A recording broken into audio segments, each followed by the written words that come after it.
Assalamu alaikum. Mr. Moderator, can you start off the meeting while we do the preambles, the opening prayers and all that, while we expect the lecturer to join? So, all right. So what do we do if we finish all the preambles and the lecturers have not joined? I think Ustaz is is one of the father of the day. We can ask him to do a talk on the lecture while the lecturer joins, inshallah. Okay. That's good. So, A'udhu billahi minash shaitanir rajim. Bismillahir rahmanir rahim. I'll give thanks to Almighty Allah subhanahu wa ta'ala, who has given us another opportunity to witness another monthly forum where we treat topical issues affecting the Muslims. Say Alhamdulillahi Rabbil Alameen. Without wasting much of our time, we welcome each and every one of you to this monthly forum again. And we'll call on our brother Malam Musa Shoumi to give us the opening prayer. Bismillah.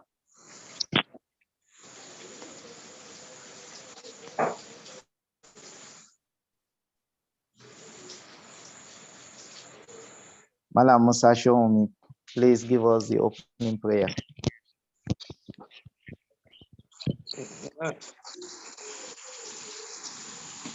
Okay. Because of time? Yeah. Maybe because of time. Yeah. I'll call on Malam Maruf Adeniran to give us the opening prayer. Alhamdulillah, Rabbil Alameen. We give thanks to Almighty Allah subhanahu wa ta'ala, who in His infinite mercy has given us the opportunity to plan for the program and has given us also the opportunity to join. We ask Him to make the lessons from the discussion a beneficial one for us here in this life and thereafter. اللهم ربنا آتنا في الدنيا حسنة وفي الآخرة حسنة وقنا عذاب النار سبحان ربك رب العزة عما يصفون والسلام على المرسلين والحمد لله رب العالمين صلوا على النبي الكريم.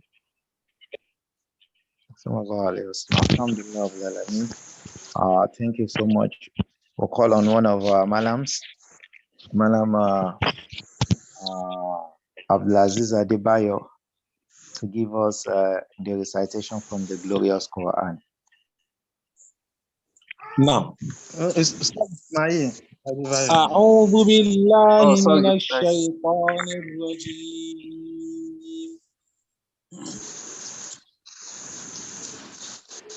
الذين يأكلون الربا لا يقومون إلا كما يقوم الذي يتخبطه الشيطان من المس. ذلك بأنهم قالوا إنما البيع مثل الربا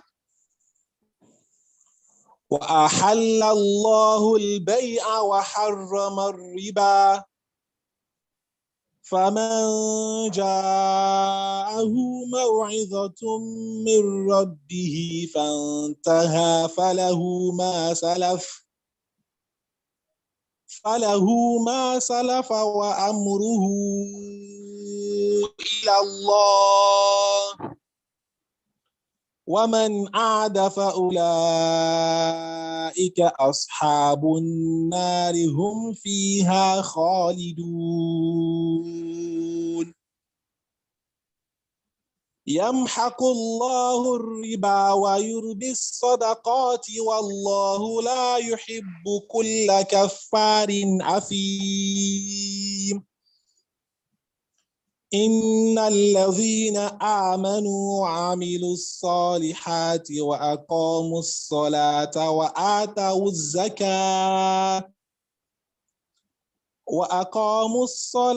وآتوا الزكاة لهم أجرهم عند ربهم لهم أجرهم عند ربهم ولا خوف عليهم ولا هم يحزنون يا أيها الذين آمنوا اتقوا الله وذروا ما بقي من الربا إن كنتم مؤمنين صدق الله العظيم. صدق الله العظيم وبلغ رسول الكريم ونحن على ذلك من الشاهدين والشاكرين. I will give thanks to Almighty Allah subhanahu wa ta'ala who has made it easy for our brother Malam Ismail Adebayo to give us the beautiful recitation. We pray that he has recited for us and those of us that has listened, may Allah reward each and every one of us abundantly. Inshallah, we'll quickly move on to the next program, that is to introduce our guest. We have today one of our fathers who is with us here in person of Al-Haji Sabah. Will you say salam alaikum to the house? If you are with us. We also have with us father of today's occasion in person of Al-Haj Ustaz Isiaq Yakin Dada. Salam alaikum, Ustaz. Wa alaikum salam wa rahmatullahi wa barakatuh. Wa alaikum salam wa rahmatullahi wa barakatuh. Jazakumullah khairan. We have the chairman for today's occasion to be Malam Abdul Rashid Otubu. Well, I think it's not yet with us, maybe due to one reason or the other. But if he's using another line that is not known to us, he can please say Taslim to the house. I also want to recognize one of our father in person of Malam Abdul Karim Adinekon. Please say Taslim to the house, sir.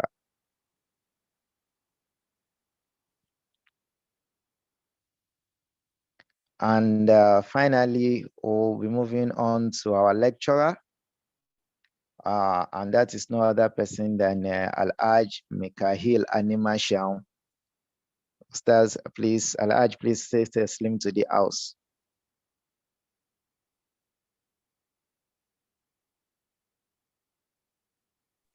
Assalamu alaikum warahmatullahi wabarakatuh. Wa alaikum assalam wa rahmatullahi wa barakatuh. You are welcome to our midst. And I want to use this opportunity to quickly run the profile of our lecturer for today. Our lecturer has his BSc in accounting from University of Lagos, MSc management from University of Lagos. He is a fellow of Institute of Chartered Accountants of Nigeria, and also a fellow Chartered Institute of Economics. He's also a fellow Chartered Institute of Taxation of Nigeria. He's also a fellow African Association of Entrepreneurs, and he is into agro-allied business. He's a public servant and is one of us on the part of Allah. Please join me in welcoming our lecturer, Ustaz Al-Haj Mikhail Animashaun, who is going to be taking us through Muslim entrepreneur and the 10 essentials. Bismillah, sir.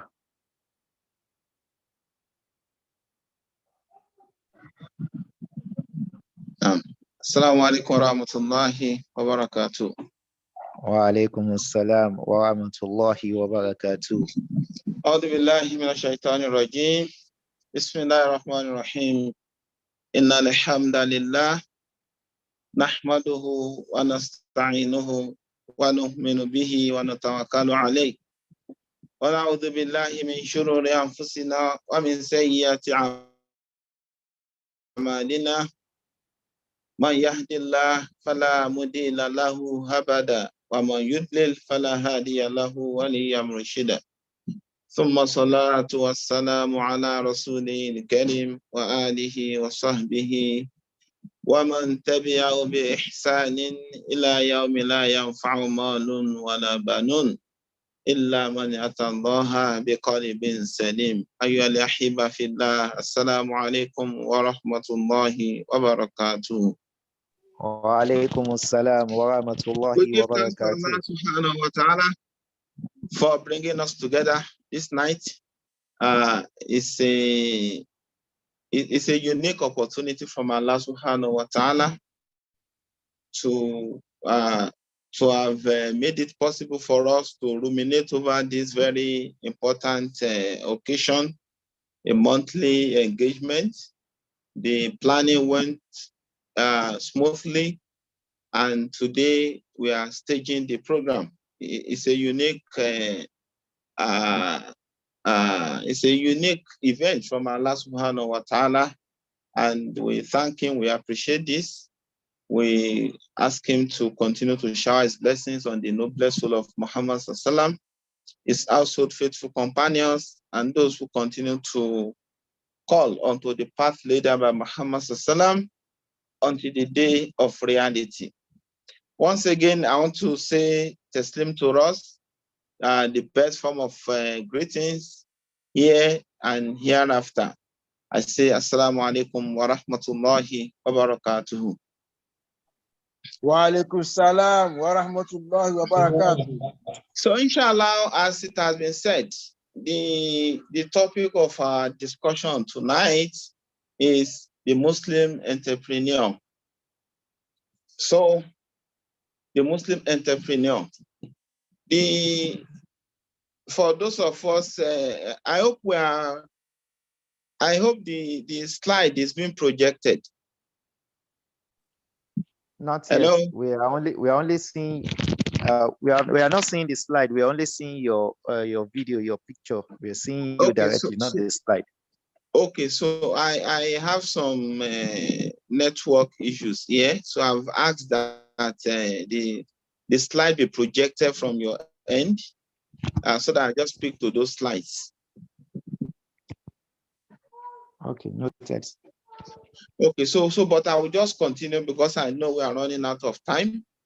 So like I said, today we want to look at the Muslim entrepreneur. So when you say, if you look at that topic, the topic is a combination of very two essential words. That is the Muslim and then the entrepreneur. So it is important that we appreciate what the intent behind this. So I want to begin by saying that if you look at the slide 5, that the world today has witnessed many successful entrepreneurs who attained such level with the principle of the end justifies the means, while some achieve their goals through a means that wears human face, and they are hereafter in minds. Temporarily, is the success of the former, and the permanent is the accomplishment of the later. So what am I saying in this introductory slide?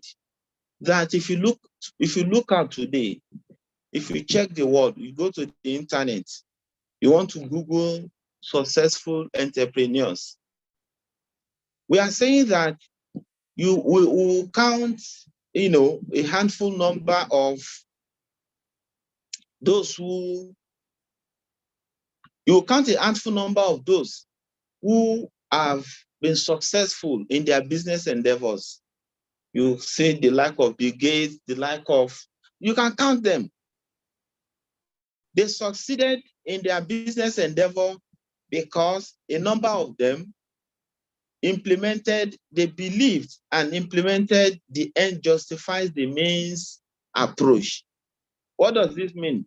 This means that in the process of my, being successful in my business endeavor, I do not necessarily need to consider any human fate. I do not necessarily need to consider any hardship that anybody is going through. Those are the people that you see them when they are into monopoly, they hoard goods, and then by that time, By the time they know that the prices have already skyrocketed, then they release these goods. Something that you have invested like 10 naira into, then you sell it like 150 naira.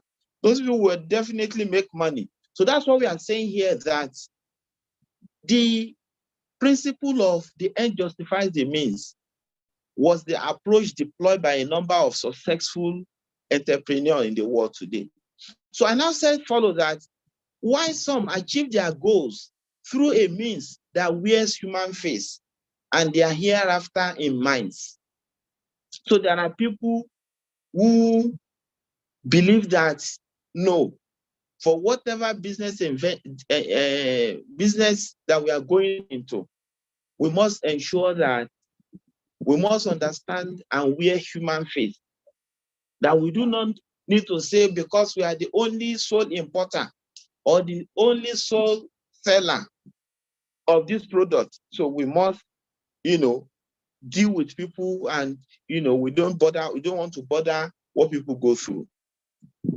Allah subhanahu wa ta'ala says that Ya ayyuhal ladina amanu irka'u wasjudu wa'budu rabbakum waf'alu lil khayra la'allakum tuflihun. In the arena, in the environment of entrepreneurs, the scholars of Islamic finance, they interpret this to mean that, oh, you will believe, ye shall bow, prostrate, and worship your Lord, and work righteousness, that ye may succeed. That the meaning of work righteousness means that you need to ensure that you put in a lot of things into whatever you are doing. That is, make investment. That is, make effort. It is when you make effort, it is when you invest, your funds, that ye may succeed. That is when you can attain success. So what it means is we are looking at Muslim entrepreneur. So the Muslim entrepreneur has been encouraged by Allah subhanahu wa ta'ala. In fact, according to scholars of Arabic, Allah says, Irka'u wasjudu wa'budu rabbakum waf'alu lil khair. He said it's not even an encouragement. Because Allah used filul amr. It's a directive from Allah. So Allah says, do this. When you do it, then you attain success. In Surah Al-Baqarah, Allah says, وَحَلَّ اللَّهُ لِبَيْعَ وَحَرَّمَ الرِّبَى. That Allah has legalized, business venture, entrepreneurship. Allah has made it lawful for us. So these are all things that we must understand and that should form the background of our discussion tonight. So the next question in the next slide says, why are we here? That is, what is the objective of our engagement tonight? Firstly, is to become better Muslims. Number two, also we are all Muslims. So we want to become better Muslims because for you to be a successful entrepreneur, who knows that his success is not only, it's also very key in the grave. His success on the day of judgment is always, knocking on his heart. Then you will appreciate our discussion tonight. That purpose of coming together is we want to become a better Muslim. Number two, we want to change the attitude of entrepreneurs. It's like the slide is not still being shared. Are there issues? Hello? Assalamu alaikum. We can hear you. But you don't think that participants should also follow, with looking at the slides? I think it will make them to be part of it. So maybe because I'm using phone to join. Oh, okay. So okay. Okay, so but let's see how we can share this. I think it will. So the second reason why we are here, the objective that we want to achieve, that at the end of this discussion, those things, the goals, those things we want to achieve are what I'm listing out. Number one, I have said that we all want to become better Muslims, including the speaker. Number two, we want to change the attitude of entrepreneurs, because attitude is the basic thing that we are lacking, that has made those who have failed in various endeavors. It is their attitude that determines the altitude that they get to. So what are the right attitudes that we must demonstrate as Muslim entrepreneurs and also as entrepreneurs generally? We also want to understand the ethics of business. At the end of this discussion, we want to understand the entrepreneurial journey of the Prophet ﷺ. We also want to understand how to create business opportunities in our environment.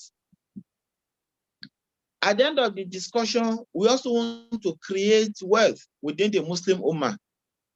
We want to demonstrate practical approach to poverty alleviation. We want to suggest sources of entrepreneurial initial capital. That is, how does an entrepreneur, how does he, raise fund? Because without fund, whatever you want to do will not see the light of the day. We also want to enlighten government authorities on the superiority of Islamic business approach. So, in our presentation outline, we'll be looking at, we want to understand who a Muslim is, who is an entrepreneur, and then the Muslim entrepreneur that is actually the focus of our discussion today. So firstly, I said, who is a Muslim? The Muslim is that person who submits willingly to the dictates of Allah subhanahu wa ta'ala and ready to sacrifice his wealth and health for Islam. Please, let's note it. The Muslim is that person who submits to the wills of Allah subhanahu wa ta'ala, to the dictates of Allah subhanahu wa ta'ala, and is ready to sacrifice his wealth and health for Islam. So what it means is that that Muslim is conscious of Allah.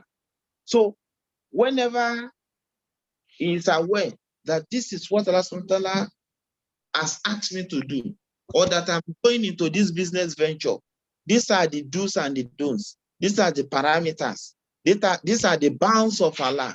He's conscious of that and is happy, doing that.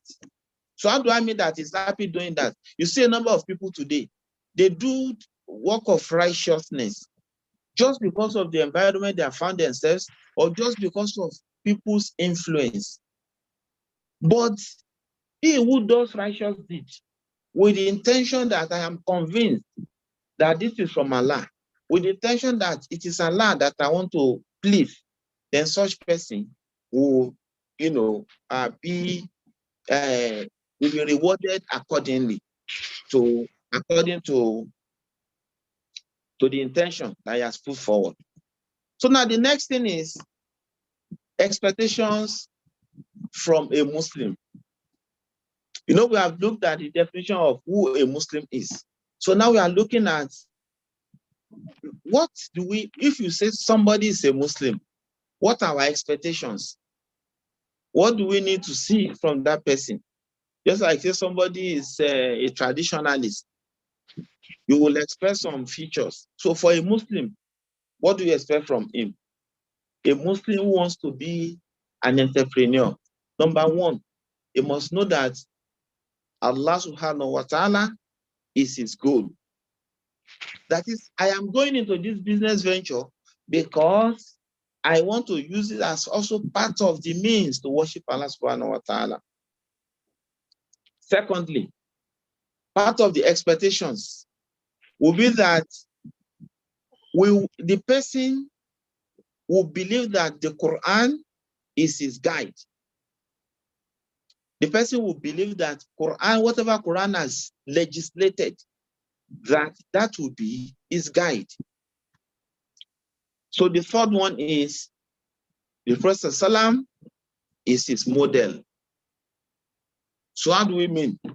It means that the person will understand the fact that Prophet Sallam existed on the surface of earth as a Muslim. Prophet Sallam existed as a businessman. He existed as an entrepreneur. So when he existed, what were the models? What were the approaches?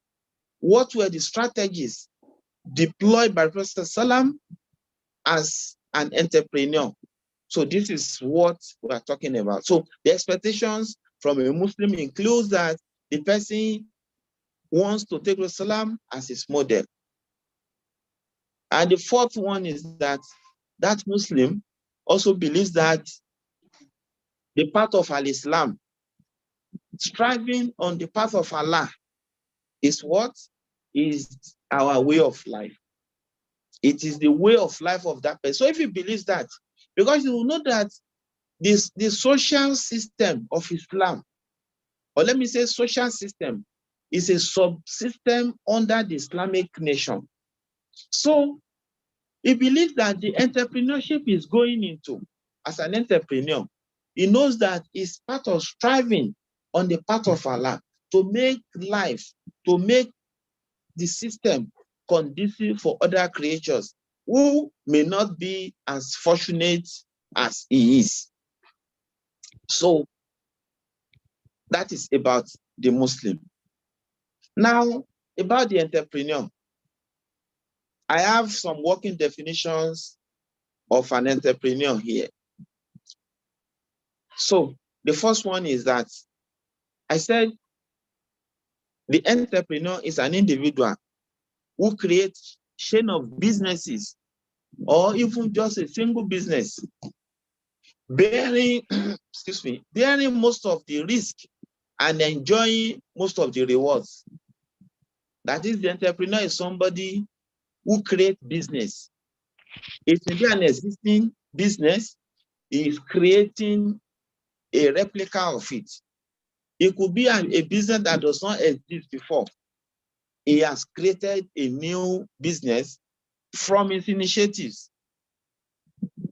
So the person bears the risk because whatever you put together, you want to talk about the capital, you want to talk about the land, you want to talk about all factors of production.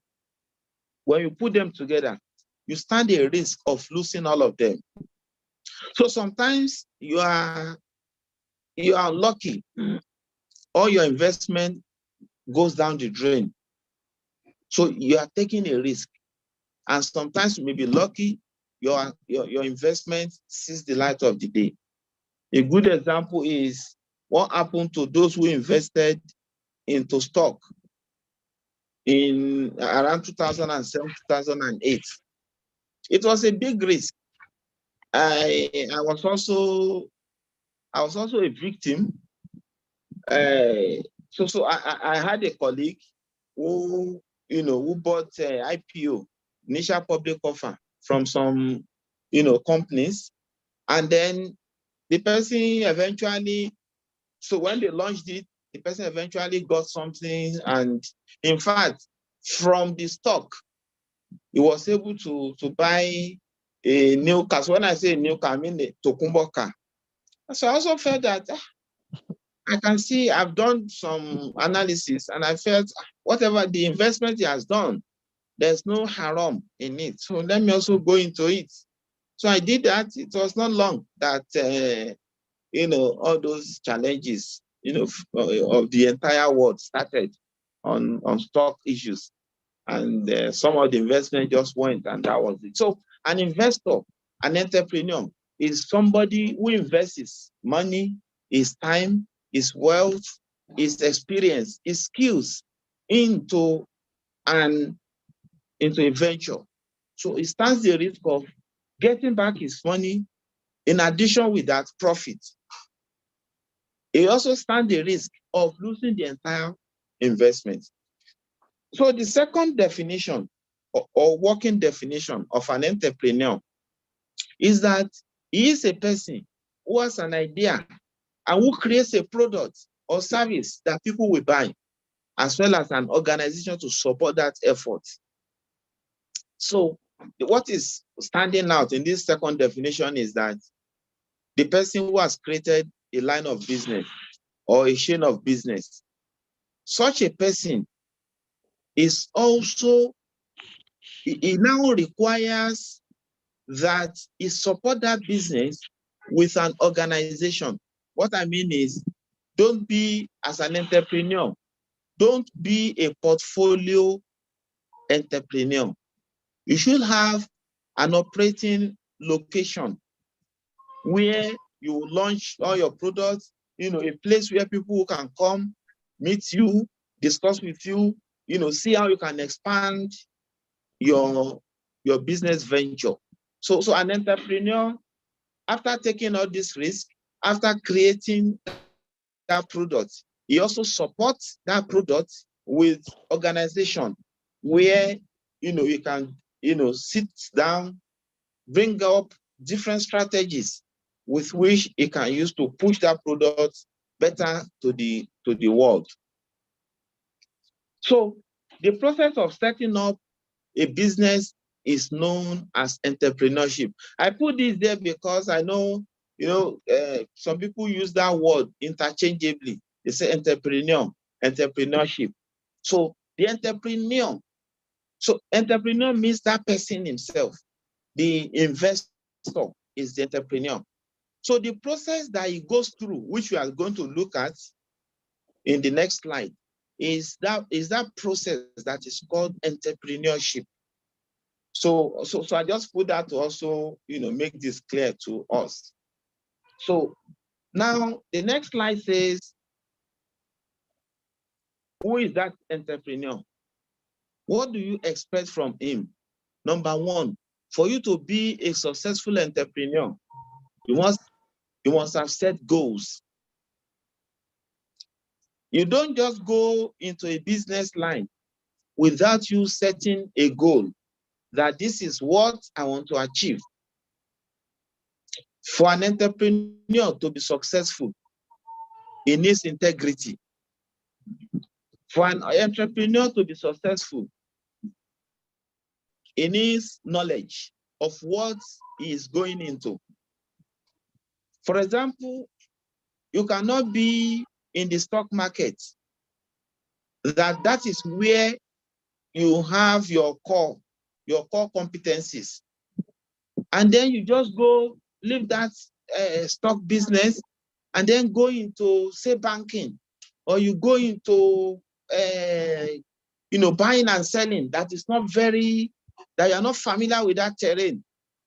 So you must ensure the knowledge is there. The entrepreneur must be multi-skilled. The entrepreneur must have confidence. It must have courage. Most importantly, the entrepreneur must network, because you need people to succeed in life. That's the way Allah has created life. You cannot on your own stand. You need people to bring you up. The most successful businessman in Africa today, the popular Dangote. Some of us will have read so many things. That he started his business with 500,000. That 500,000 did not fall down from heaven. From the story that we have read, they say he got it from his uncle, who set him up. And then, that was how he started. And today, everybody can see that he's a successful businessman. So for an entrepreneur, whatever he puts into his business whatever he puts into the business is what comes out. You know, in the computer world, there's something they call GIGO. That is, whatever you put in is whatever goes out. I mean, whatever you put in that is the same thing that will come out. That is garbage in and then garbage out. So if you have invested very well, if you have done very well, you have put in all your resources, it is just imperative that whatever you are going to get will also be what will be that success, you know, from your business. I have a number of the expectations, you know, from an entrepreneur that we have put together here, but because of time, we may not be able to run through all this. So for an entrepreneur to succeed, it needs training and development. It needs training and training and training. It also needs a succession plan, because definitely death may come at any time. Even if death does not come, a point will come that he will need to step aside, maybe due to age. It may need to, you know, go off the business, and then who takes over from him? So there's need for that. Then, of course, the entrepreneur requires prudency and sense of responsibility. So now, the next slide is asking us, how does an entrepreneur create wealth? How does an entrepreneur create wealth? So, you see, the investment opportunity involves creativity and innovation. So, what is that creativity and what is that innovation? The creativity and innovation is that an entrepreneur, this person who is called an entrepreneur, is somebody who is able to see what everyone else has not seen. So how do I mean? That you live in an environment. The organizer of this event is MSSN Lagos Mainland. So I want to cite an example that what is called creativity, what is called innovation, is for you to sit down and look around the entire mainland local government. That I want to create wealth. What is creation of wealth? Creation of wealth is for you to evolve something that was never in existence. And this thing brings profit. It becomes a means of livelihood for everybody who engages in it. So it's for you to look in an entire mainland local government. What are those things that I know that people are in need of it, but they are not in existence? What are those things? So I am now in, I think, slide 14. Slide 14. So the entrepreneur must be able to see what people do not see. For example, I know one of the challenges of mainland local government is, maybe I will call it, potable water. So if an entrepreneur lives in mainland local government and he sees that potable water is a challenge, what he needs to do is, of course, he's going to invest heavily in it, is to do an industrial borehole where, you know, it would ensure that he puts everything he needs to put there. In fact, from that industrial borehole, apart from Merua that will come and buy from him, there will be buildings, there will be, you know, property owners that will say, oh, please supply us water here every time. From there, it can even go into, you know, pure water business. It can go into bottled water business and the rest like that. So that is like seeing what others have not seen. So the entrepreneur also is thinking is what no one else has thought of. He sees what nobody has seen. It thinks about what nobody has thought of. Then it's also doing, so that's what we mean. That's what I meant by that is a confident person. So he's doing what no one else has dared or done. He's confident, he's bold. He knows that, yes, business venture, for you to make profits, you do what? You take risk. So he's ready to take risk. Now, what are those processes? Number one, what to do, how to do it, who to target, where to source for funds. That is the process that an entrepreneur, I'm in the next slide now. That is the process that an entrepreneur goes through. That is number one, what to do. As an entrepreneur, the first question you ask yourself is, what do I need to do? That's the example I cited the other time. You are in a place. The first question you ask yourself is,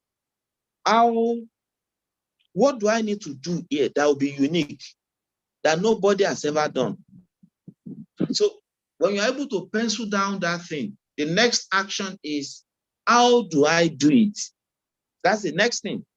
There must be a strategic plan of how do I execute this, my plan. The plan is what to do.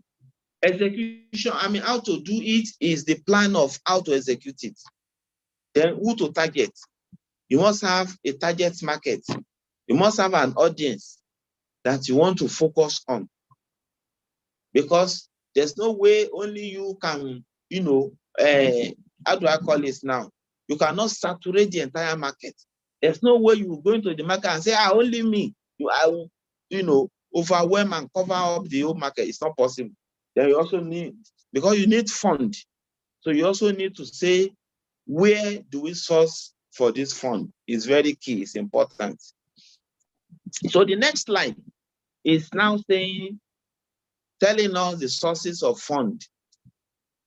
Number one is inheritance. Some of us are so blessed that our fathers, they have left so much for us. Our parents have left so much for us. Some people, their parents have properties in Banana Island, in Ikeja, in VI, and the rest. Some of them is fleet of cars. You don't need more than one or two that you need to just make life easy for yourself. If you inherit such things, just go and sell them off, get the money and invest it. So you can also have your fund from salaries and wages. You can also go into partnership. For example, so what I mean by partnership here is this. You don't have money, but you have the expertise. So your partner, there are different types of partnership business. So your partner has the fund, you have the idea, you have the expertise. So you coming up with the idea and then supporting it with your expertise, you are also bringing in that thing will be monetized and then, taken as your own capital.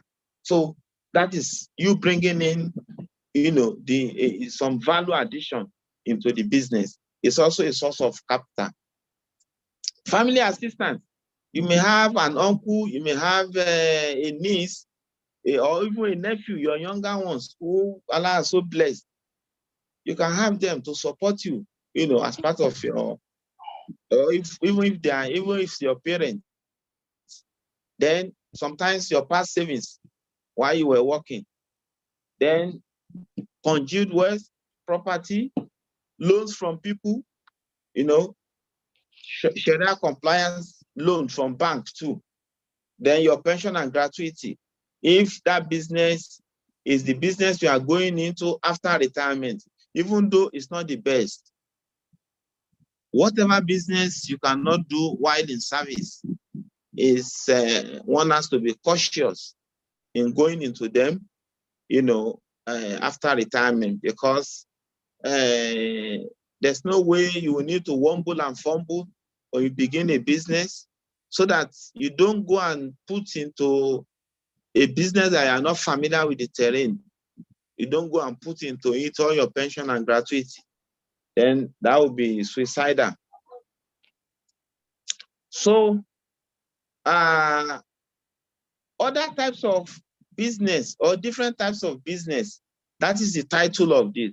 Different types of business, the next slide, that we can go into as entrepreneur. Number one, you can go into refreshment stand at strategic locations. You can go into fruits, groceries. You can develop a web page for others. You can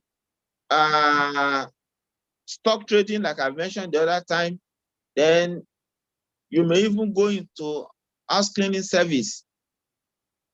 You may go into car hire, may go into travel, tourism, barbing salon. These are different types of business venture that we can go into when we have our fund ready with us. So now the next slide. The next slide is now the Muslim entrepreneur. What we've looked at before now is we have looked at who is a Muslim. We have said that a Muslim is he who submits to the wills of Allah subhanahu wa ta'ala, he is ready to sacrifice his wealth and his health for the sake of Allah. We have also defined who an entrepreneur is. We have said that an entrepreneur is that man or that woman who is a risk taker, who has invested his money and is supporting his money with strategies, also by creating an organization to support and drive that product or that service to the general public. We have also highlighted what are those things that entrepreneur must focus on. All that we have said before now, they are all what an entrepreneur should be. Now we are looking at the Muslim entrepreneur. So I want to say that everything we have said about the entrepreneur that I mentioned earlier is also applicable to the Muslim entrepreneur, because the Muslim entrepreneur is not operating in another world. It's operating in this same world. So those principles that we have mentioned about sources of funding, about what should an entrepreneur do, about how he should be strategic in his thinking, about how he should create wealth, about how he should see what others are not seeing, about how he should think of what others have not thought of, about how he should go into what nobody has gone into. So everything that we have said is also applicable to the Muslim entrepreneur. So we are saying, who is a Muslim entrepreneur? We are saying it's an individual who believes in Allah and has investment in various ventures and runs such businesses with the principles of Quran and the Sunnah. This is a working definition. You may not find it in encyclopedia. You may not find them in any book, but this is from the context of what we are discussing tonight. The Muslim entrepreneur can be defined this way. Also, the Muslim entrepreneur sees his business beyond making profit, but also understands it as a form of worship, which is guided with do's and don'ts as encapsulated in the Sharia. That is a Muslim entrepreneur, is a businessman. His mind is not only on profit, but he understands that the business I am going into is all about me. It's an extension of my worship of Allah subhanahu wa ta'ala. So that's what a Muslim entrepreneur must focus on. That the Muslim entrepreneur is he who measures success in entrepreneurship, not only by mundane financial success, but also by how well religious obligations are fulfilled, which may cater the entrepreneur with rewards in the life after death. So we are saying that what distinguishes a Muslim entrepreneur from others is that he does not measure success in his entrepreneurship by only he prepares his status of financial activity, and he sees that, oh, I have made millions of naira. Yes, it's a success. But a Muslim will not only measure that, he will also look at the means. You know, we said earlier that a Muslim entrepreneur does not believe in the means justifies, the end justifies the means. It does not.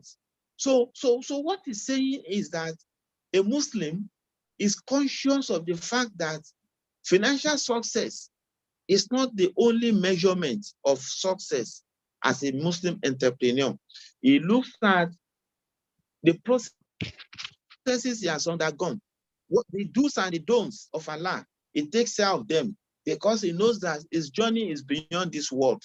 When he dies, he goes into the grave. After the grave, he's raised up on the day of judgment to answer for all that, you know, he has done on the service of art. So the next slide. What are the key success for a Muslim entrepreneur?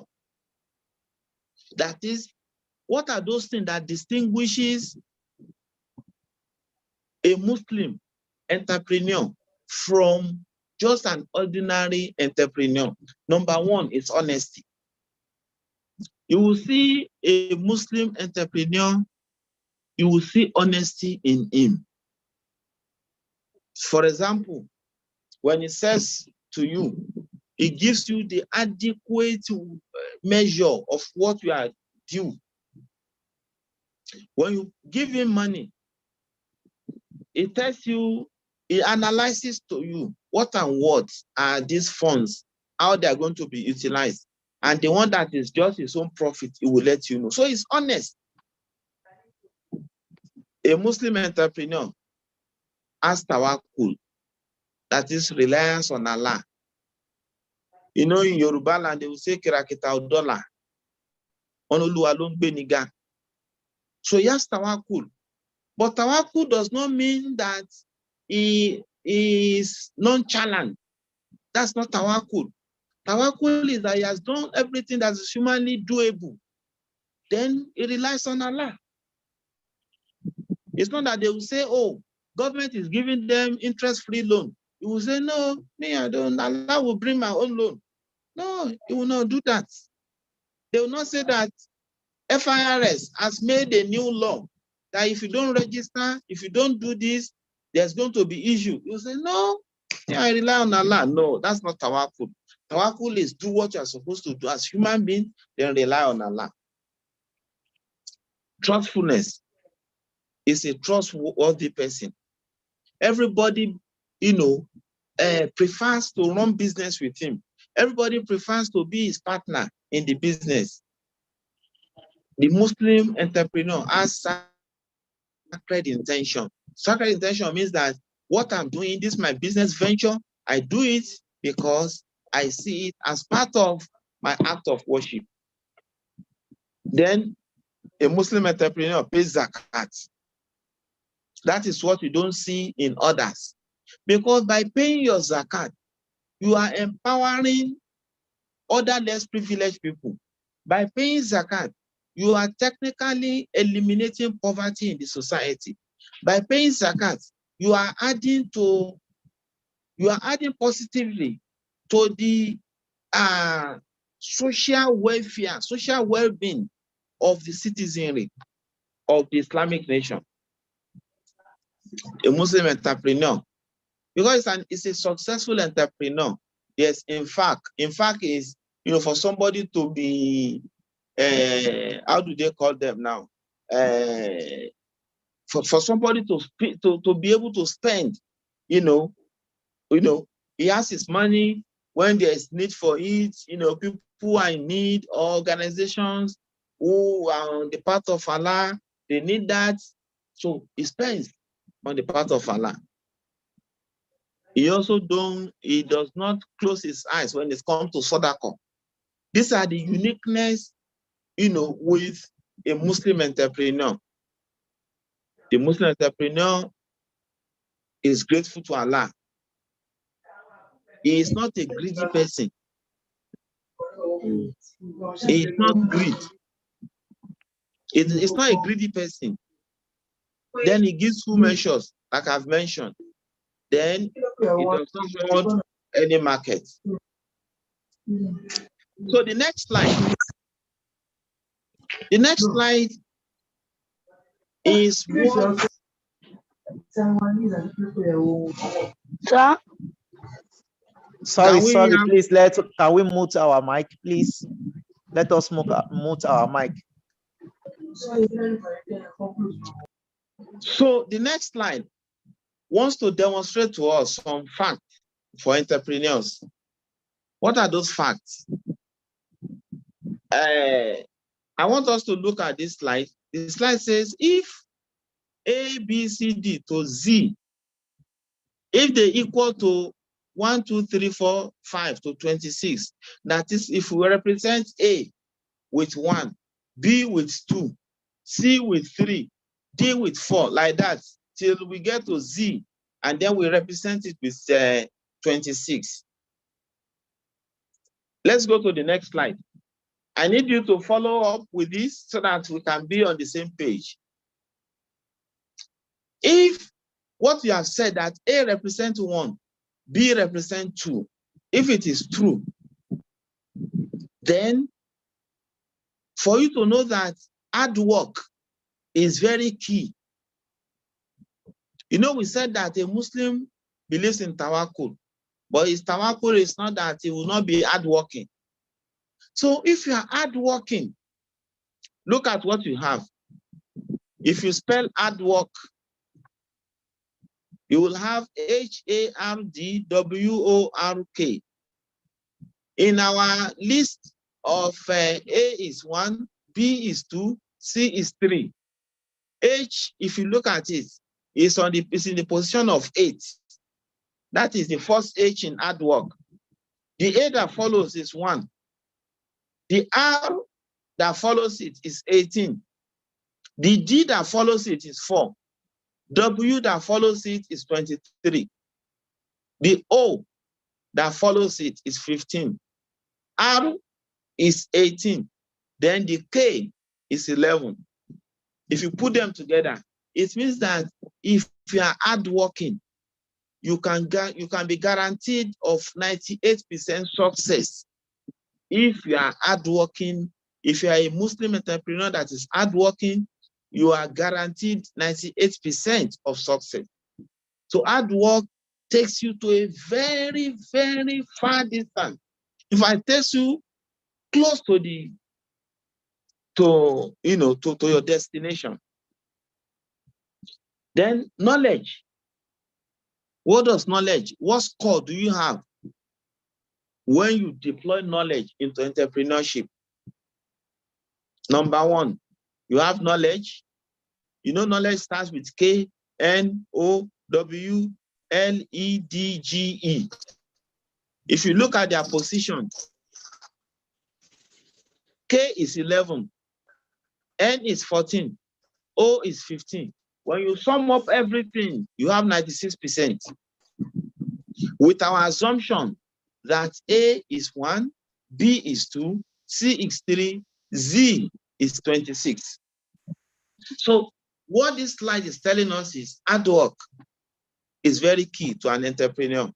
Knowledge of the sector of the economy you are investing into is very key. The knowledge of what you want to do is very key. So if you have the knowledge, you are 96% guaranteed of success in your endeavor. If you are hardworking, you are 98% guaranteed of success of your. So the next slide. So the next slide is demonstrating what luck can be. I hope we all know what is called luck. Luck is somebody slept, woke up in the morning. After Fajr, he goes back to the bed, and then he sleeps. By 10 a.m., he stands up, he brushes his mouth, and then he goes out. When he goes out with the mind that I don't even have anything today, but I know that the luck will come my way. I know. Luck, as I go out today, luck will come my way. So luck is something that you don't work for. It's something that normally will not come except once in a blue moon. So your propensity to get luck when you go out, or to get a luck when you go into a business venture, then you now believe that, no, my luck will shine in this business. No. So you will score 47%. You'll be guaranteed 47% of success if you rely on luck.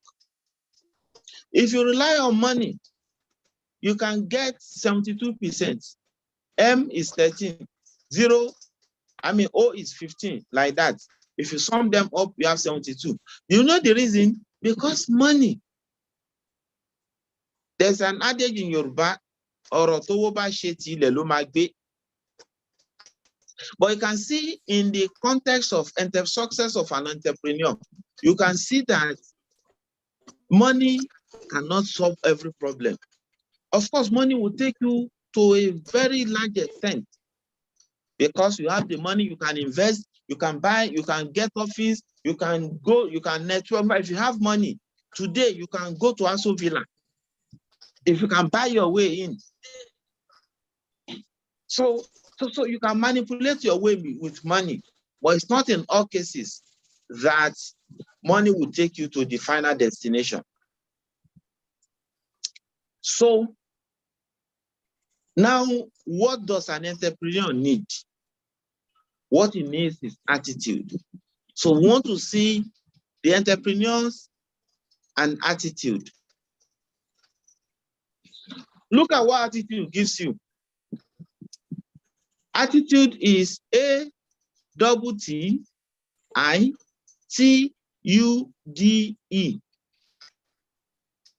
So if you sum all this together, it gives you 100%. So what we are saying is attitude, our perception, our mindset, our state of mind, our determination, our doggedness, our resolution to become successful. These are attitudes that we must demonstrate. These are attitudes that we must use to push our business, to limelight, to people to understand we exist here. If you have the right attitude, you will have 100% success, in your endeavor. But of course, as a Muslim, you have tawakkul. As a Muslim, you don't cheat. As a Muslim, you give the appropriate measure. As a Muslim, you do everything that is doable as human being. So you remember that our attitude, not aptitude, is the determinant of the attitude of our success in any endeavor. Remember that Allah will not change the condition of a community unless they adopt positive attitudes to doing things. So as a businessman, as an entrepreneur, as a Muslim entrepreneur, know that your condition will not be better unless you change your attitude. It is that attitude that Allah is referring to when he says that La yughayyiru Allahu biqawmin hatta yughayyiru ma bi anfusihim. It's attitude. So the scholars are saying that attitude is key. So you have to change your attitude for you to get the right result. So most significant change in a person's life is a change of attitude. When you are sick, you go to the clinic, they tell you, don't eat too late in the night. What has caused obesity for you? It's because you eat too late into the night. So they will advise you to change your attitude. Somebody who always go to school and he comes back home at the end of the semester or at the end of the term with failure, they will tell him, you have to change your attitude. What's the attitude? concentrate more, give your studies more time and dedication. So if that person changes his attitude, you will see that person will succeed. A positive attitude is not a destination. It is a way of life. So the next slide. Our lives are reflections of our attitude. That is the truth of the matter. Whatever we pass through, we are Muslims, we believe in Qadar. Whatever we pass through, in most cases, they are reflections of our approaches to life. They are reflections of our attitude, the way we look at things. A positive attitude is like a magnet for positive results. If you have positive attitude, it will magnet positive results for you. A positive attitude is the seed of a positive result. Right attitude produce right actions. So they say attitude, not aptitude, determines your altitude. In all, what we are saying is that for a Muslim entrepreneur to be successful, it needs all those qualities that we have mentioned. Then specifically, what it requires are those specifics that we have mentioned for a Muslim entrepreneur. Number one, that he must be honest. Number two, he must have tawakkul. Number three, he must give the appropriate measure if he is into a business. If he is into a partnership, he must be trustworthy. He must demonstrate highest level of trustworthiness. These are things that distinguishes a Muslim entrepreneur from an ordinary entrepreneur. And it is those who demonstrate this and, apply them in the process of their entrepreneurship that will attain success here on the surface of earth, that will be successful in the grave, and also on the day of judgment, they will have their hisab with ease. If we do this, we can guarantee us that, number one, we are going to turn a nation, that is battling with crimes. We are going to turn it to a nation, that peace, tranquility, justice,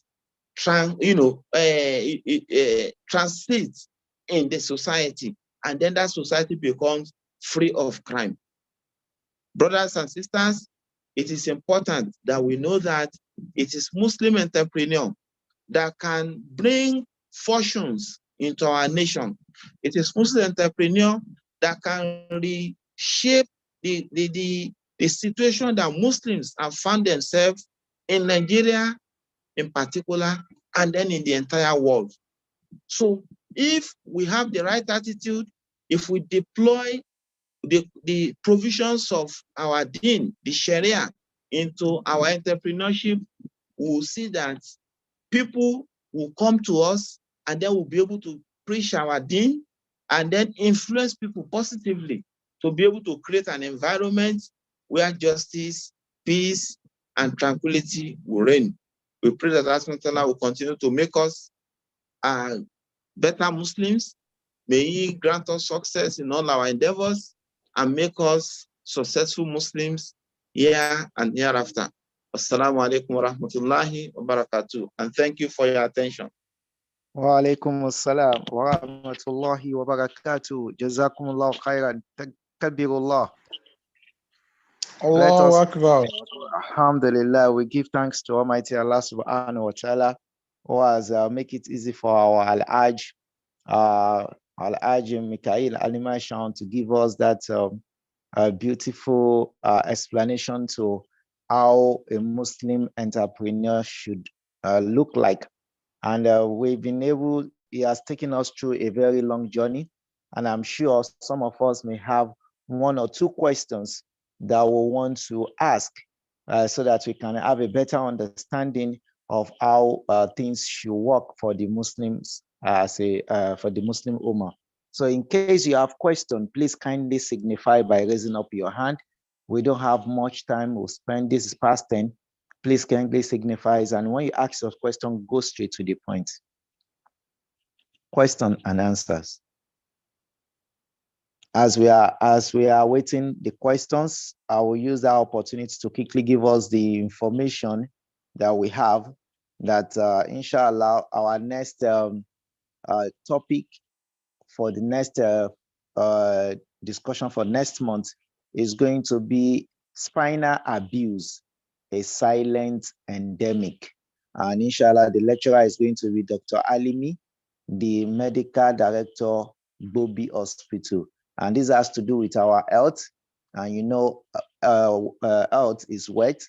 Without a good health, you can't be a good Muslim entrepreneur, because you may not have the strength, the capability to think and every other thing. So you can see they all goes hand in hand. So let's make it also a day for us to be able to attend. Yes, I can see one hand now, and that is Malam Abdul Rashid Kazim. Please go ahead with your question.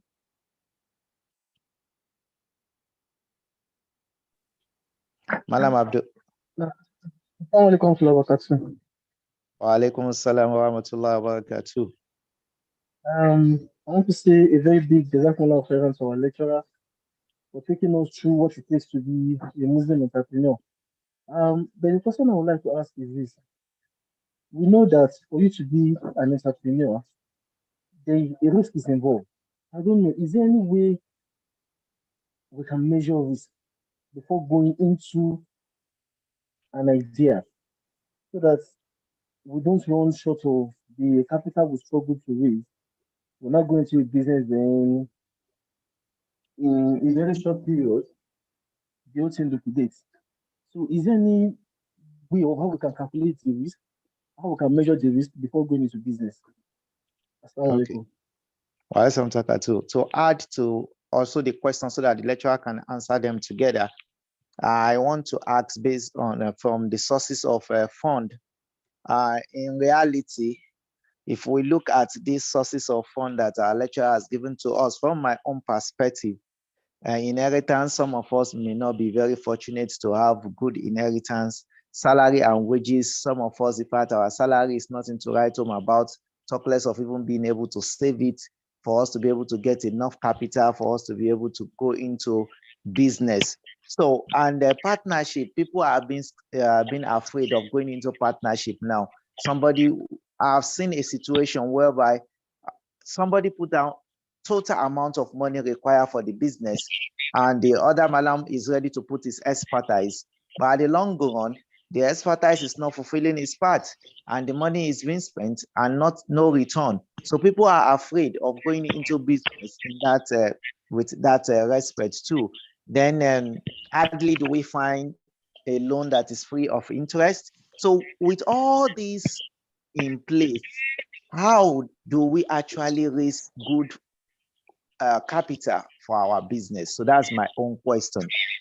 Then number three. My second question is, does prayer has any role to play in entrepreneurship? I'm not seeing any other, and I think Al-Aj, you can go ahead and answer those questions, sir. Okay, so thank you. I'll begin from the last question. Does prayer has anything to do with entrepreneurship? You see, while I was emphasizing the specifics on a Muslim entrepreneur, I define it as somebody who believes and relies on Allah.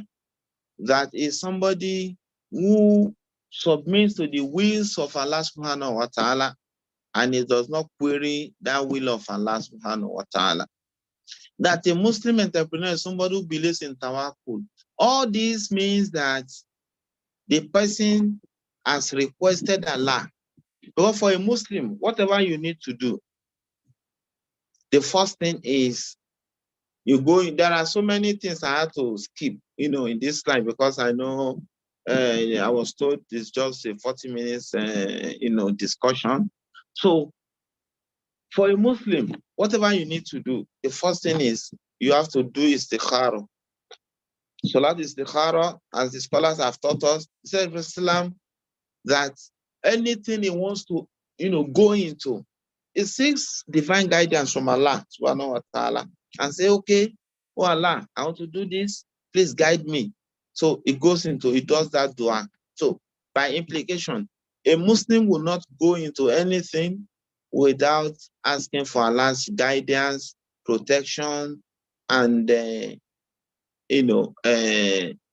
request for success in it. So prayer has a lot to do in it, and that is what signifies that person is a Muslim entrepreneur. For like we have been told that Isheshe is Ashishe. Those who are into Isheshe, when they want to do such things, you see them going into Osun Osogbo, Okeolumo, and the rest. That is why in the market, the Prophet says one of the worst places on the surface of earth is the market. It's because of so many jinn and shayateen that they invite into the market. You see some people in the morning when they wake up, when they get to the market, you see them, for the first thing they do is to, bring out some incantation and whatever. So in entrepreneurship, whether you believe in Allah, you don't believe in Allah, people, how do I call it? They invoke so many gods and goddesses. So, but as Muslims, we believe in Allah. Ours is to have tawakkul. Ours is to ask Allah, please guide us, please protect us. Let us have success in this. So prayer is very key for a Muslim in anything he does, including going into a business venture. Now, the second question on the issue of how do we, the person who, entrepreneurs who are in partnership, the first person has brought money, the second person, is to bring expertise. Expertise. Yes, it's expertise into the business. If that person fails, it means that the two of them have not followed the due process of Islamic entrepreneurship. And how do I mean? Number one, Allah subhanahu wa ta'ala has told us what to do when you are going into a contractual agreement, contractual relationship, something that will need future obligations. What are you supposed to do? Document it, look for witnesses, and sign off. So don't say, oh, it's my brother. We are together in our various programs. No, Allah, he's a trustworthy brother. No. Allah subhanahu wa ta'ala has said, Ya ayyuha alladhina amanu. That's the way Allah started that verse. When you have need for it, when you have need for contractual relationship that will have obligations in the future, you are supposed to document it. Allah addressed the Muslims, the believers. So don't say that he's my brother. No. Even if he is not going to cheat you in the future, if he dies, there are obligations. He has interest in that business. His family will want to know what extent of shares that he has in that business. So if you now have somebody who is a partner who is supposed to bring his expertise and he has failed in doing that, what we are supposed to do after all appeal and gentleman approach, if all those ones fail, the next thing is you have to invoke the wrath of the law on the person. Forget whether he's your brother or he's not your brother. Unfortunately, today, the way we started is not the way we operate now. So the understanding of Islamic brotherhood is gradually fading away, amongst us. That a brother will tell you this, you find it that it's not that he said. It's so unfortunate, and it's part of the things that has created poverty line, in our midst. Because even those who have, they are skeptical, they are afraid of assisting, because they have done so much, they have done it severally, and they've been disappointed. So they want to just stay aloof and say, no, I have done this severally. So it's also a message to all of us tonight. We should try as much as possible. Let us fulfill our obligations. As Muslims, let us be transparent. As nobody is an angel. Our people in Yoruba, they say, but let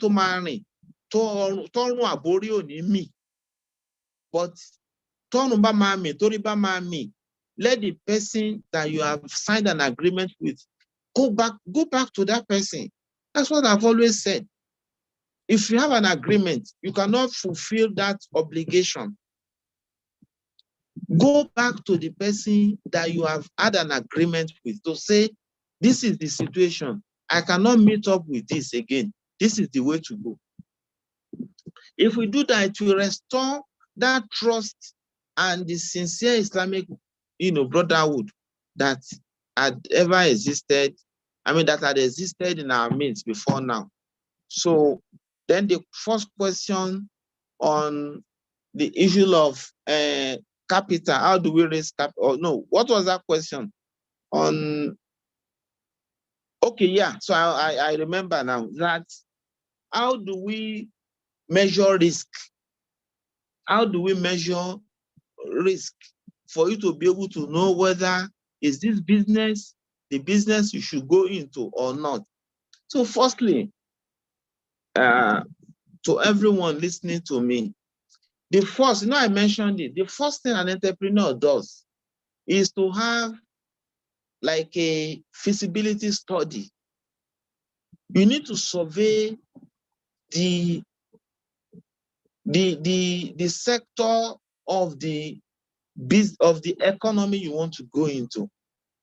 You don't just wake up today because you have seen one free money and then you go and deposit it into one business that you are not familiar with the terrain.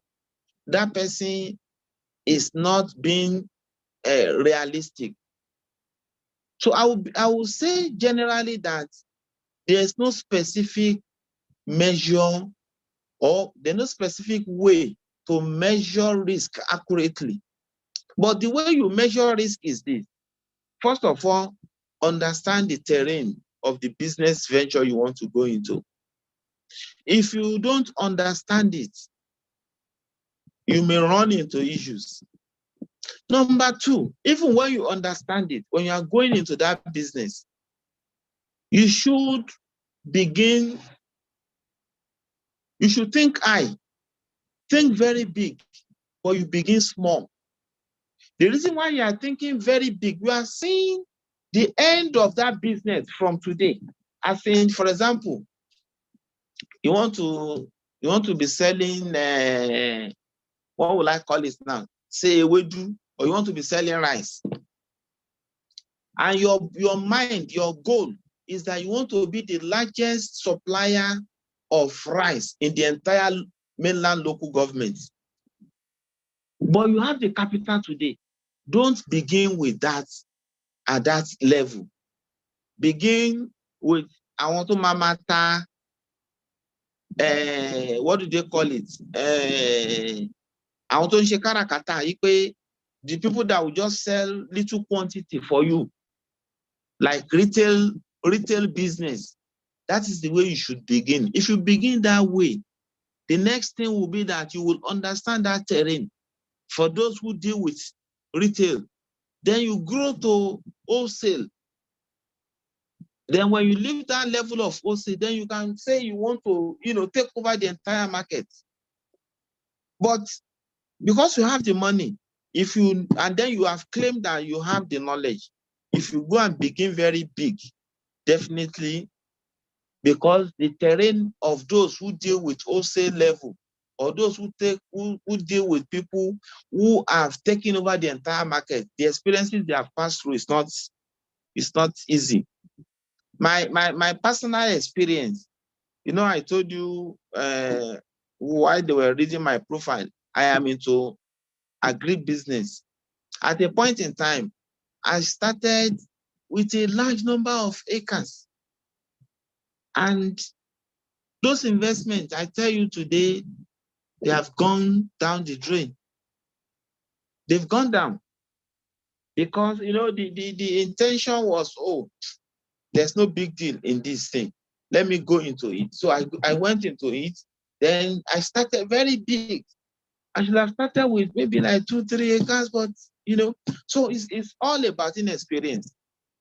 So what you do is begin a little. As you are doing it little by little, you are understanding the risk, the challenges around that business. A risk will not just come one day and eat up your capital. No, it is because those risks they're already there. They are already pointing to you, but you are not seeing it because you are not strategic enough, because of lack of knowledge of the terrain of the business, and then because you are not, somebody is supposed to start from primary 1. The person just went straight to primary 5. All the things, the rudiment you are supposed to learn in 2, 3, 4 before getting to 5, it will affect you when you get there, even if you survive in primary 5. Wallahu alam. Assalamu alaikum warahmatullahi wabarakatuh. We have 2 more hands, but because of time, we'll only take those 2. The first person is Malam Maruf Adeniro, and the second person is the father of the day, which inshallah is going to round it up with us. So Malam Maruf, please go ahead with your question. So my question is, for those how do we protect our intellectual property in terms of being an entrepreneur? For different people, just like you mentioned, you said some people can build websites. So for those in the IT world, how do we protect our intellectual property? Because I have a case. I was opportune to sell a product to an higher institution, because we know today most of our clinics in the higher institution, they don't have records. They deal with files. So I sold a solution to them that I made a proposition of a solution to them whereby we can impute the students' details on a database, and it will make it much more easier for them when retrieving the data and when students comes into this clinic. By the end of the day, I was told, come back and this, but to cut long story short, the clinic director implemented that solution. I couldn't fight back because it was my own idea, and they asked me to pitch for them at the beginning. So I felt so pain, and till date, they've been using that solution, and it has gone far and wide. And I know how much that will have earned me. So in such situation, how do we protect our own intellectual property with that's just my question. Thank you for the question. Now, protection of intellectual property is there's a provision of our law that we use in Nigeria that protects intellectual property. But from the storyline you have narrated, I want to believe that there are some gaps. You created some vacuums, in the process, and then when you were landing, you didn't land properly. So how do I mean? IT world, of course, I'm not an ICT expert, but I work in an automated environment. So I know what it means for somebody to provide an ICT solution to to a place where they are so much engrossed in analog system. So what I feel you ought to have done at the beginning is, number one, your solution should have been done in such a way that at the back end, you should lock your solution, that you should be the only one who can run that your solution on any system. For it to work on any laptop, you must hold the key. That key must be in your pocket. So the day you go, you will tell them, and That's number one. Number two, I don't think there was an agreement. There was no signed agreement before you go and deploy your solution to the clinic, to the hospital. So if what you should have, the way to protect your intellectual property is number one. When you create that intellectual property, do it in such a way that we are living in ICT age, in ICT world now. Do it in such a way that nobody accesses it without your permission. If you download it or if you upload it on a system, it should be that thing should only work on that system. There are some software that I use also in my office.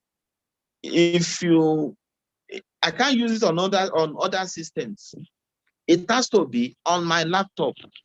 So you should put a key there, and then whenever you are going into an agreement with anybody, like I said earlier, for a Muslim, there must be an agreement that you're going to. So if you have had an agreement and you have those terms clearly stated, there's no way the MD will have done this to you. But for me, if you want to troubleshoot it, I don't think it is too late. If you are sure of what you have said, you can. It will just take you time and money.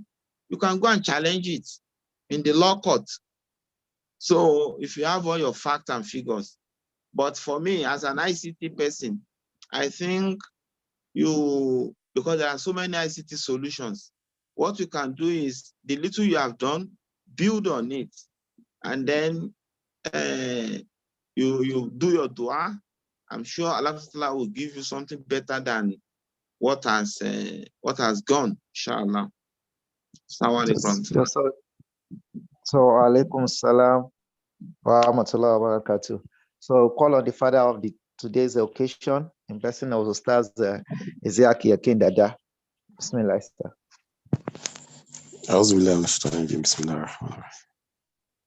First and foremost, we want to say Jazakallah khairan to the lecturer. Allah continue to reward him abundantly. Secondly, yes, an entrepreneur. I have comment, I have question. So I don't know. And the time is fast spent. So, but in a nutshell, I want to say one, you can start a business without a capital. Abdurrahman bin Auf started his business with no capital. Daluni ila suq. He went to the market and started business. And people are still doing it here in Nigeria. At Oshodi, they go there, get commodities, goods without money, it was sell, go back, and like that. So it's possible. Two, we're talking about entrepreneurship. Yes, one major thing I just see in entrepreneurship is the passion and risk taker. They take risk a lot. And what we make Muslim, as you have said, that we distinguish Muslim from any other people is the iman. The iman, the halal, the haram, and the like. But my question is, how do we relate with a starter that many of us, we always shun because it's just starting it? The business is new. You have not, you cannot let us go. And we want him to grow.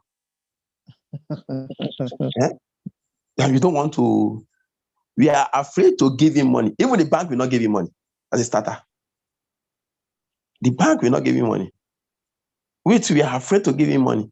We are also afraid to also relate with him in terms of, okay, giving him something to do. Maybe it's just a business. So what should be our own as a Muslim, as Muslims, our relationship, our attitude to that? And that's number two is a civil servant that is an entrepreneur. I think I'm just, because of what you have seen, we have a lot of civil servants that because of their work, entrepreneurial work, it's affecting their responsibility in their offices as Muslims. What should be our own behavior and attitude? So I'm going to control this.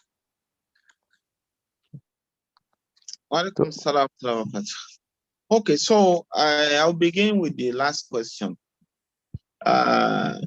In Nigerian law, I think for a public or civil servant, it is not allowed for you to engage in other forms of entrepreneurship or businesses except to go into agribusiness. That is what I think our law allows. Now, that is our law, but because our law is also not infallible, our laws are made by human beings. When you create that type of situation, you must put people in an environment, in an enabling environment that the system will be working. Before you say rely on the salaries that government will be giving you and don't do any other thing. So government too somehow, somewhere have not been able to provide everything that is needed to make every civil servant or public servant rely solely on the salary. Look at the minimum wage that the labor is agitating for a more robust and a more comprehensive, all-encompassing salary that can cater for the family. So, however, when a Muslim wants to go into other businesses, so what we should realize is we are Muslims. We should not cheat government, as we don't want government to cheat us. The scholars also say that what Allah refers to in Surah Al-Mutaffifin, that wailun lil mutaffifin alladhina idha iktalu ala nas yastawfun, that they also fall within that. That what it means is they are also not given adequate measure. They are not giving value for the salary that government pays them. So what we should do as Muslims is, you want to go into any business venture, let us try as much as possible, see how we don't let it impact negatively on our job roles as civil servants. I know that Ustaz is a teacher, and I know that a number of teachers in the public school, because of the lean salary that they get, a number of them go into other businesses and they don't go to classes, to teach the students. That's why you see so many mushroom private schools. Well, they believe that the teachers in the public school, they are not giving the dues, they're not giving their dues to the children. So as Muslims, our perspective should be that Allah is reckoning all that we do. So if we are expected to have, so for a teacher, that this example I've cited, a teacher has even opportunity to work his timetable, for the week, to work it around the period you want. So if you are given like three periods in a week, in a day, the moment you finish, if you finish it by 12 noon, you can go. You don't need to stay till 2 or 3 when you are supposed to close. So with that, we can work around it and then see how we can manage our, entrepreneur, our other investment. So that's that. The first question on what's the first question? How we relate with a starter? Okay, how so we how relate with a starter? Yes, how we relate with a starter. So the point is this: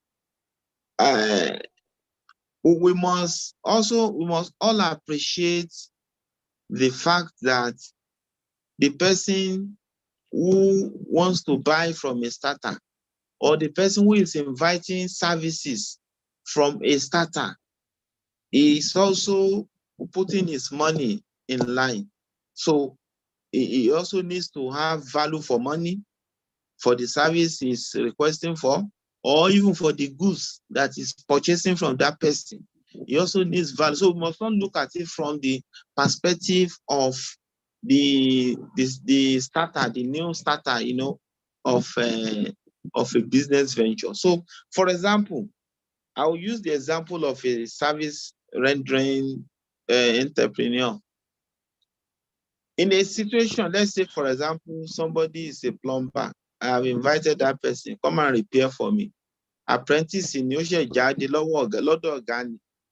So if that person is, what is expected is that if you are not self-centered, you should still have like a superior, like a boss, somebody whom you are going to learn with. Or for you have just left your boss place where you learned the trade or the service. What you're supposed to do is, maybe you have a senior who is already known in that environment. When somebody invites you, still be under the tutelage of that person, so that the person takes you through, and then before you know it, you too, you become well known, that because they will have seen, oh, this guy, anytime he comes around, we ask him to do something, he does it perfectly, and we don't have complaint. So for like the example of somebody who is selling, it's also advisable that, I've said it. Number one, when you are new into a business, don't start very big. Start little. By the time you start little, firstly you must do feasibility study. When you do it, your target audience, by the time you know them, you may not have too much of issues if you have defined your target audience, because you are starting little. So you already have that target audience. So when you have them, you may not have the issue of, oh, we don't know him, we are afraid of him, he's new. Because your target audience, there will be criteria that you will have used to narrow down, oh, this will be my target audience for the beginning. When I grow up in the business, then I can go into this, go into that. So that would be my advice for somebody rendering service and somebody, doing selling, buying and selling, because we must consider the two partners, the two sides of the person who is paying for the service or who is buying the good, and the person who is rendering the service or who is selling the good. Allah Ta'ala Alam. Assalamu alaikum warahmatullahi wabarakatuh. Wa alaikum assalam wa rahmatullahi wa barakatuh. We say a big jazakumullah khairan to our lecturer for today's lectures and answering those questions in a beautiful way. I want to appreciate every one of us who have remained to understand how a Muslim should relate with his fellow Muslims and the environment with relation to entrepreneur. With this, I will come to the end of today's program. But before then, I would like to call our secretary and person of Mala Musa Showumi, if he's still with us, to give us a vote of thanks to the lecturers and every one of us that is present. Mala Musa Showumi. Briefly. Okay.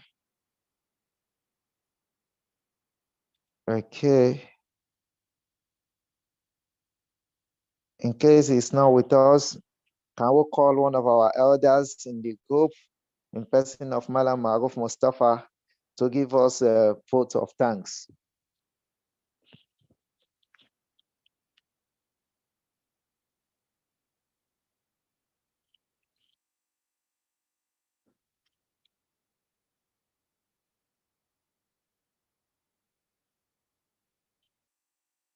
Okay.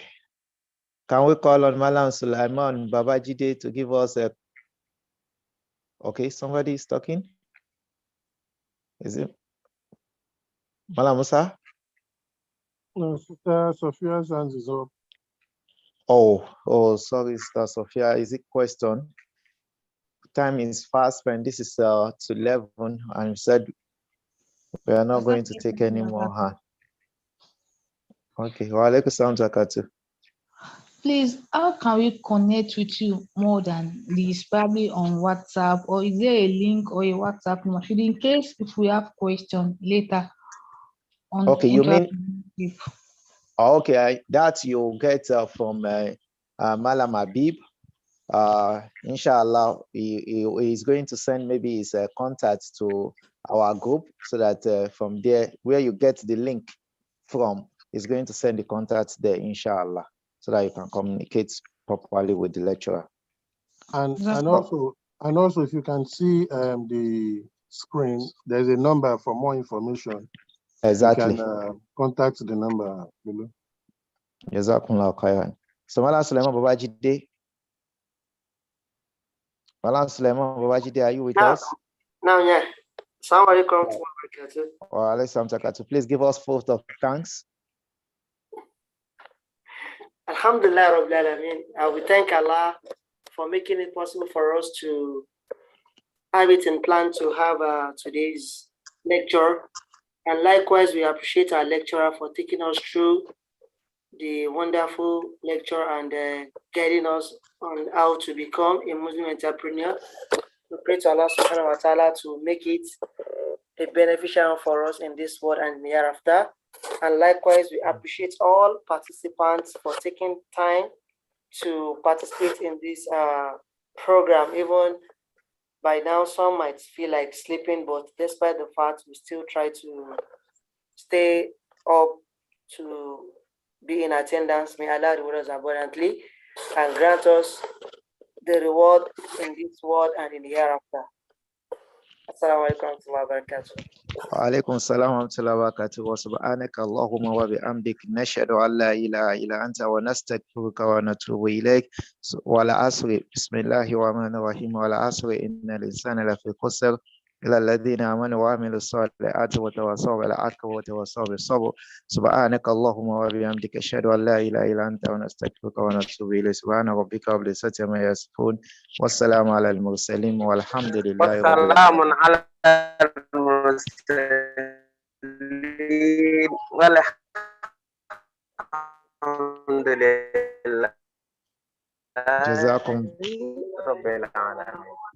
Jazakum Allah khairan. Amin wa yakum. Ustaz Abdul Rashid. So Jazakum Allah khairan for coming. Jazakum Allah khairan.